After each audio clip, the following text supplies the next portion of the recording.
Hello everyone, welcome again. This time we are reading third part of The Tsunami, your 8th class English textbook, Honey Dew.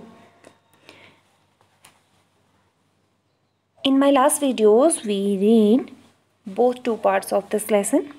Let's read third part.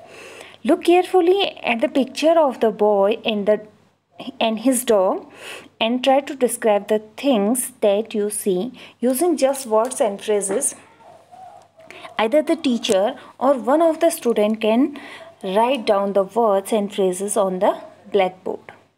तो ये आपसे कह रहा है कि यहाँ पे आपको एक पिक्चर दिया गया है, एक बॉय और उसके डॉग का पिक्चर है. आपको इस पिक्चर को कम्प्लीटली देख के कुछ वर्ड्स में या फ्रेजेस में इस पिक्चर को डिस्क्राइब करना है.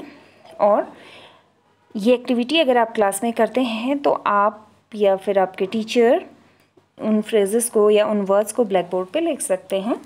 तो देखिए हम किस किस तरह से हम इस पिक्चर को डिस्क्राइब कर सकते हैं. जैसा कि हम पिक्चर को देख रहे हैं तो बॉय दिखाई दे रहा है, उसका डॉग उसके पास में है, बट आसपास कुछ भी नहीं दिखाई दे रहा है. बट ऐसा लग रहा है कि सुनामी से रिलेटेड पिक्चर है. तो अपने आप हमें ये माइंड में आ रहा है कि सुनामी यहाँ पे हिट किया है और सब कुछ यहाँ पे तहस नहस हो गया है. तो हमें कुछ वर्ड्स और फ्रेजेस में ही इसको डिस्क्राइब करना है. तो हम कह सकते हैं lonely boy with his dog, या फिर हम कह सकते हैं A boy lost everything in tsunami except his pet.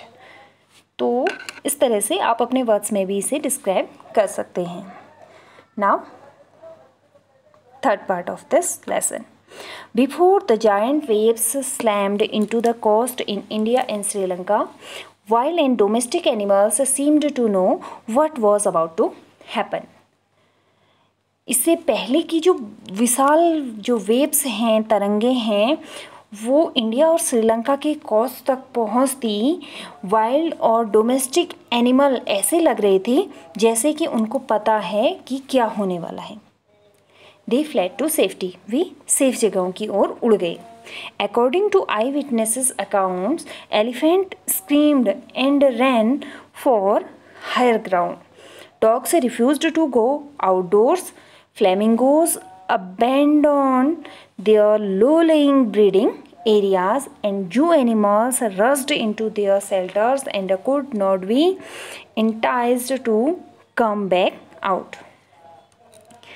तो जो आई विटनेस वहाँ पे थे, according to eye witness accounts, यानी कि वहाँ की जो प्रत्यक्षदर्शी थे उनके अनुसार एलिफेंट्स चिल्लाना शुरू कर देते हैं और रन फॉर हायर ग्राउंड और ऊंची जगहों की ओर दौड़ते हैं.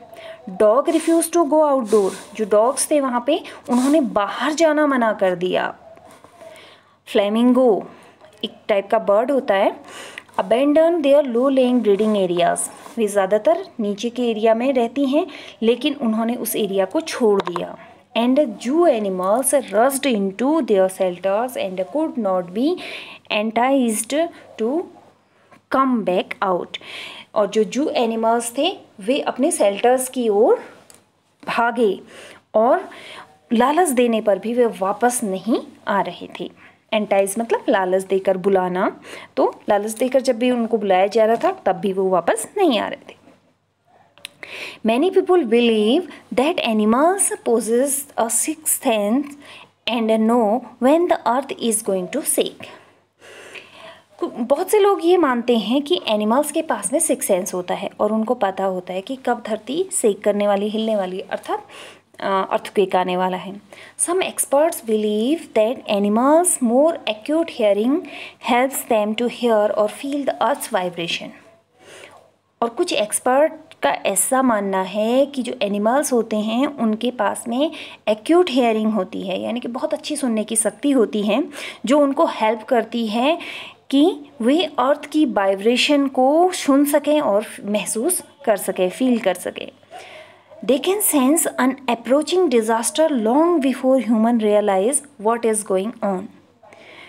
वे आने वाले अप्रोचिंग डिज़ास्टर मतलब आने वाले डिज़ास्टर के को महसूस कर सकते हैं इससे पहले कि ह्यूमंस को पता चले कि क्या होने वाला है। यानी कि ह्यूमंस से पहले जो एनिमल्स होते हैं वो आने वाले डिज़ास्टर के बारे को महसूस कर सकते हैं, जान सकते हैं। We can not be sure whether animals have a sixth sense और नॉट। हम इस बारे में निश्चिंत तो नहीं हो सकते हैं कि एनिमल्स के पास में सिक्स सेंस होता है या नहीं होता है, हम इसके बारे में श्योर नहीं हैं। But the fact is that the giant waves that rolled through the Indian ocean killed more than 150,000 peoples in a dozen countries, but not many animals have been reported dead. लेकिन जो फैक्ट है वो ये बताता है कि जो giant waves आई थी, सुनामी वेव्स आई थी इंडियन ओशन पे, उन्होंने 150,000 पीपल्स को अफेक्ट किया था, उनको मारा था, लेकिन जो एनिमल्स थे वो बहुत कम मारे गए थे। Along India's Cuddalore coast where thousands of people perished, buffaloes, goat and dogs were found unharmed.